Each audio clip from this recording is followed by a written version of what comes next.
Within WalkMe DAP, a system is defined for each target application or product. For example, S/4HANA, Ariba, SuccessFactors, and so on. Content for each target application is then created by the developer within the relevant system via the WalkMe editor. The WalkMe editor is a desktop component, and the developer switches between systems depending on the application they want to create content for. For each WalkMe system, there are one or more environments defined.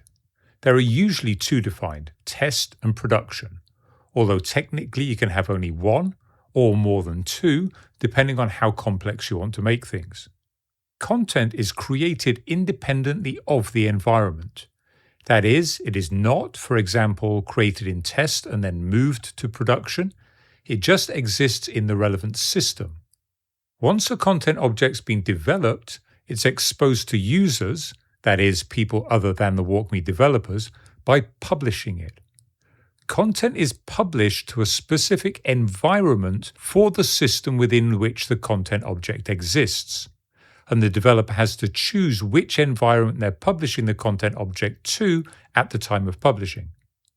Typically, this will be to test or to production, but note that there's no requirement to publish to test and then to production. As far as WalkMe is concerned, the environments are entirely independent of each other, so you can publish directly to production without ever publishing to the test environment, although that's far from a best practice. Now, on the actual target application side, that is the system that you're building help for, there are often multiple instances of each application. For example, an S/4HANA implementation typically has development, acceptance, and production instances, or environments, although you shouldn't confuse the term environments here with what WalkMe calls environments. Furthermore, in the case of S4, for example, each instance could have multiple clients, client 100, 200, 900, and so on. Each application instance, and possibly client, is configured to point to a specific WalkMe system environment to get its help content from.